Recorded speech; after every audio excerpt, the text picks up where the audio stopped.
नैतिक मूल्यों से ये कहानी भले ही आपको इंसाफ करती ना दिखे, लेकिन जिम्मेदारियों की नजर से देखेंगे तो शायद कुछ समझ में आए। ये क्या है बहू, सुबह से घर का काम करती रहती है, फिर ऑफिस जाती है और बच्चों में लगी रहती है। अरे ऑफिस क्यों नहीं छोड़ देती, या फिर घर के लिए कोई नौकरानी रख ले। कैसी बात कर रही है माँ? जानती तो है ना अभी इनके ऊपर कितना लोन है। थोड़ा ही सही मदद कर देती हूँ तो अच्छा लगता है, और अभी उनको मेरे पैसे की जरूरत भी तो है। सुधा चंदर को बचपन से प्यार करती थी। एक ही मोहल्ले में खेल कूद कर बड़े हुए दोनों। जहाँ सुधा संपन्न परिवार से थी तो वहीं चंदर का परिवार आर्थिक परेशानियों से जूझता ही रहा। लेकिन सुधा की जिद के आगे किसी की नहीं चली।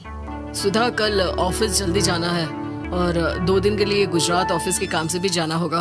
अरे कैसी बात कर रहा है बेटा, बहू को अगले महीने बच्चा होने वाला है, इस वक्त तो उसके साथ रहे। अरे कोई बात नहीं ना माँ, उनको जरूरी काम होगा, वरना मेरा चंदर ऐसे वक्त में मुझे छोड़कर कभी नहीं जाता।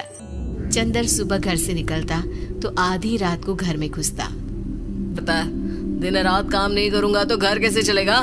अरे लेकिन बहू को भी तो देख लिया कर, इस हालत में भी घर का बाहर का सारा काम करती है। चंदर तो जैसे माँ की बात सुनकर भी अनसुना कर देता है। ऑफिस के बाद चंदर का फोन माँ के पास आता है। माँ, वो ऑफिस के काम से आज रात के लिए पास के शहर के ऑफिस जाना पड़ रहा है, कल सुबह आ जाऊंगा। सुधा रात को कमरे में सो रही होती है कि उसके पेट में दर्द होता है। सुधा चंदर को वीडियो कॉल करती है। इनको फोन कर लो, शायद कुछ आराम मिले। लेकिन 10 बार फोन करने पर भी वो सुधा का फोन नहीं उठाता। ऑफिस के काम से गए हैं, हो सकता है बिजी हो। कितनी मेहनत कर रहे हैं हम लोगों के लिए। सुधा सो तो जाती है, लेकिन अकेले उसे कमरे में डर लगता है। अगले रोज चंदर घर आता है, जहाँ सुधा ऑफिस जाने के लिए तैयार हो रही थी। तुम आज भी ऑफिस जाओगे?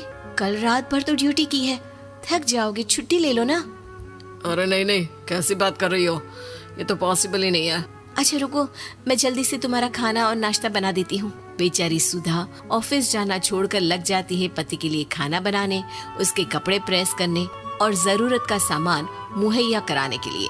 हो सके तो रात की ड्यूटी मत लिया करो ना, मुझे बहुत डर लगता है।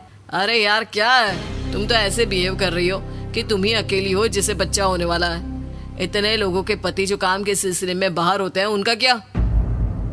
सुधा को चंदर के मुंह से ये बातें अजीब लगती है। अरे हुआ क्या है तुमको? पहले तो तुम मेरा कितना ख्याल रखते थे, मेरे पास रहते थे, मेरी दवा से लेकर खाने पीने तक का सारा ख्याल, और अब इस बार तो तुम एक दफा भी मेरे साथ डॉक्टर के पास नहीं आए, क्यों? अरे पागल हो गई हो क्या? पागल वाली बात कर रही हो।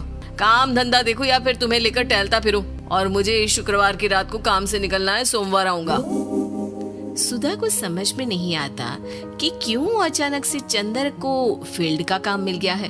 लेकिन एक दिन, सुधा, मैं और चंदर जरा एक रिश्तेदार के घर जा रहे हैं, तुम भी तैयार हो जाओ, घर में अकेली कैसी रहोगी। अरे नहीं, इस हालत में इसे लेकर जाना ठीक नहीं है। अरे लेकिन मैं ऑफिस भी तो जाती हूँ, फिर घर में अकेले। चंदर उसकी कोई बात नहीं सुनता। वो सीधा कार निकाल कर माँ को लेकर चला जाता है। सुधा घर के काम में लग जाती है कि अचानक उसकी नजर चंदर के बैग पर पड़ती है, जिसमें एक कागज दिखाई देता है। इनकी कागज भी ना इधर उधर फैले होते हैं, एक भी खो जाएगा तो बवाल करेंगे। लेकिन जैसे ही सुधा वो कागज खोल कर देखती है तो वो सदमे में आ जाती है। दरअसल वो कागज नहीं, बल्कि चंदर और उसके ऑफिस में काम करने वाली लड़की चांदनी की गोवा की टिकट होती है। सुधा चंदर के बैग को खोलकर देखती है तो उसे होटल के बिल से लेकर महंगे गिफ्ट्स और दूसरे शहरों के टिकट मिलते हैं। चंदर के आने पर सुधा उससे बात करती है। अरे नहीं, ऐसा कुछ नहीं है, तुमको गलतफहमी हो गई है। लेकिन जब सुधा के सवाल तीखे हो जाते हैं तो चंदर को अपनी गलती माननी पड़ती है और वो सुधा से माफी मांग लेता है। सुधा फैसला कर लेती है कि वो चंदर को छोड़ देगी। बच्चे और सामान को लेकर वो घर से निकल ही रही होती है कि सास उसे रोकती है। कहाँ जाएगी बेटा, रुक जा। चंदर को सुधा का जाना खल नहीं रहा था। वो झूठे मुंह भी उसे रोकने की कोशिश ही नहीं कर रहा था। सुधा चंदर को देखती है और मायके चली जाती है। मायके में माँ कहती है, अरे ऐसे कैसे घर छोड़कर आ गई?